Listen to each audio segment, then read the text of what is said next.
Passy est enceinte depuis 2 semaines et bien sûr, c'est Biwole qui est le père de son bébé. Et elle ne l'a pas caché à Biwole. Elle a tout de suite annoncé la nouvelle. Elle a essayé de le rencontrer, ils se sont vus, ils ont causé. Elle a donc dit à Biwole que c'est lui le père de son enfant. Et Biwole, qui était super content, n'a pas hésité à aller annoncer la nouvelle à sa mère.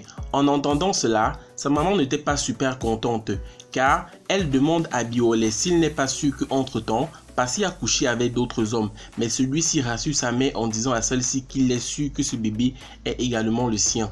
Du côté d'Embarga, ils étaient tellement contents d'apprendre que leur fille Passy est enfin enceinte. Surtout après toute l'humiliation que la famille de Biwole a donnée à Passy. Mais Passy n'a même pas eu le courage d'annoncer à ses parents que le père de son enfant était Biwole. Parce qu'elle connaît bien son père. Celui-ci serait tellement déçu d'apprendre cela. Salut à tous et bienvenue sur la chaîne Yvon des Dramas. Sur cette chaîne, je vous fais la revue des séries africaines. Et aujourd'hui, je vous fais donc le revue de la série Madame Monsieur, épisode 61. Alors, si tu veux vivre cette aventure avec nous, n'hésite pas à t'abonner et à activer la cloche de notification.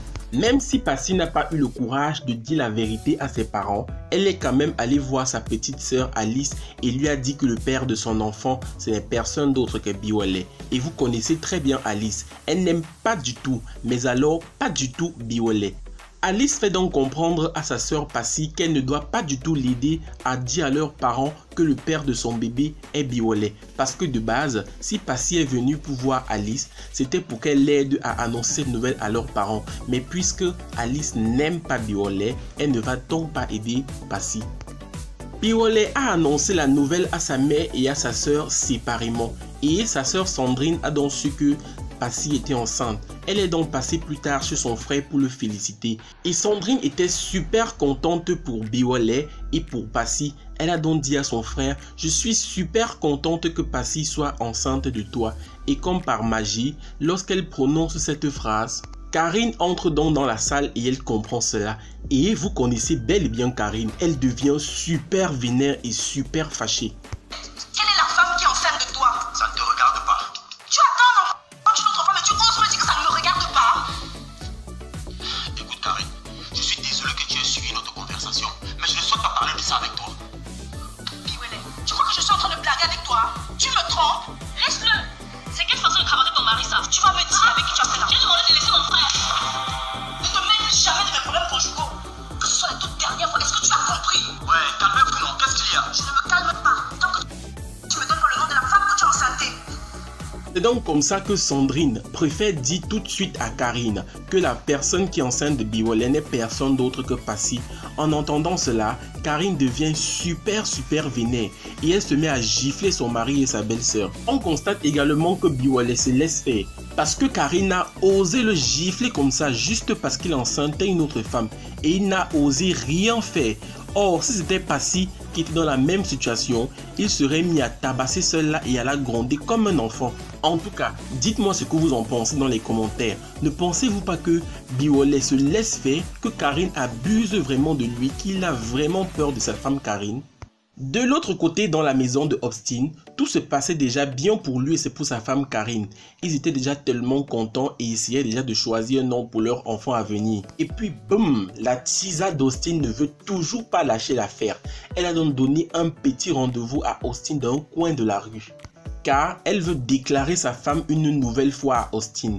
Mais cette fois, celui-ci s'est un peu abstenu. Il ne s'est pas laissé faire comme toutes les autres fois. Et malheureusement pour Austin qui est en train de reposer son ancienne Tisa, son fiancé gendarme est arrivé et les a surpris. Celui-ci était tellement vénère car il ne sait pas ce que Austin est toujours en train de faire avec sa fiancée. C'est donc comme ça que par jalousie, il a giflé sa fiancée. Paya! Et le fiancé là, il ne blague pas, hein? Il a cherché la maison où vit Austin. Il est donc arrivé au moment où celui-ci était avec Karine et a donc averti Austin de laisser sa fiancée et de s'occuper de son foyer. Qu'est-ce que vous me voulez? Justement, je vous pose la même question. Qu'est-ce que vous me voulez?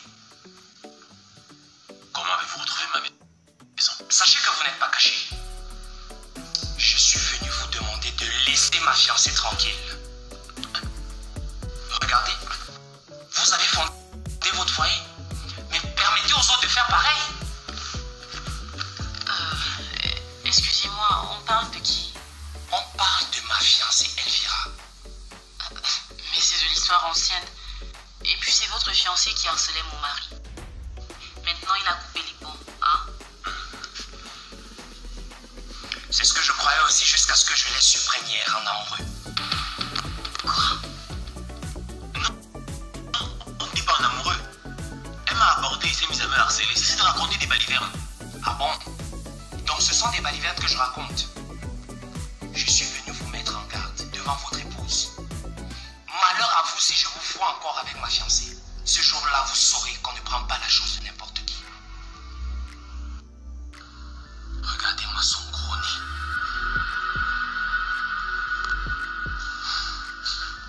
Et heureusement pour lui, il a une femme très compréhensible. Il a donc expliqué à Kim que c'est son ex-petite amie qui ne cesse de la harceler. Kim l'a donc compris et l'a donc pardonné comme presque toutes les fois. Toujours dans la maison de Austin, on a donc Dorian qui fait son entrée. Elle débarque dans la maison de Austin et de Kim pour leur faire entendre les enregistrements de Mélanie. J'espère que vous vous souvenez de ces enregistrements. Elle avait surpris Austin et Mélanie dans la rue en train de causer. Elle avait donc fait un enregistrement et c'est donc ça qu'elle vient donc faire écouter à Kim. Et dans ces enregistrements, Mélanie était en train de dire qu'elle comptait une fois de plus se rendre chez un marabout pour faire avorter Kim. Et ce que moi je me demande, c'est qu'est-ce que Dorian gagne en venant dénoncer Mélanie de la sorte? Faut pas oublier qu'elle-même est une bad girl. Qu'est-ce qu'elle veut? Est-ce qu'elle-même ne voudrait pas par hasard Austin? Dans tous les cas, dis-moi dans les commentaires, est-ce que tu penses qu'on peut faire confiance à Dorian? Est-elle devenue subitement gentille? Bill a été arrêté. Les policiers ont débarqué chez lui et l'ont emmené au commissariat. Car il ne faut pas oublier qu'il est le principal suspect dans la mort de Julien. Et j'ai bien aimé sa femme Anna qui était totalement avec lui. Car elle a dit ceci: si mon mari va en prison, alors moi aussi je m'en vais avec lui. Et une fois au commissariat, lorsque la police a définitivement mis Jules dans une cellule, Anna a commencé à être un peu réticente car il y a des preuves tangibles contre son mari depuis que Julien est mort. Et heureusement pour Bill, puisque Mbarga a des relations, il est donc venu causer avec le commissaire et a réussi à faire sortir Bill de façon provisoire. Bill peut donc rester dehors en attendant que la police finisse de mener toutes leurs enquêtes.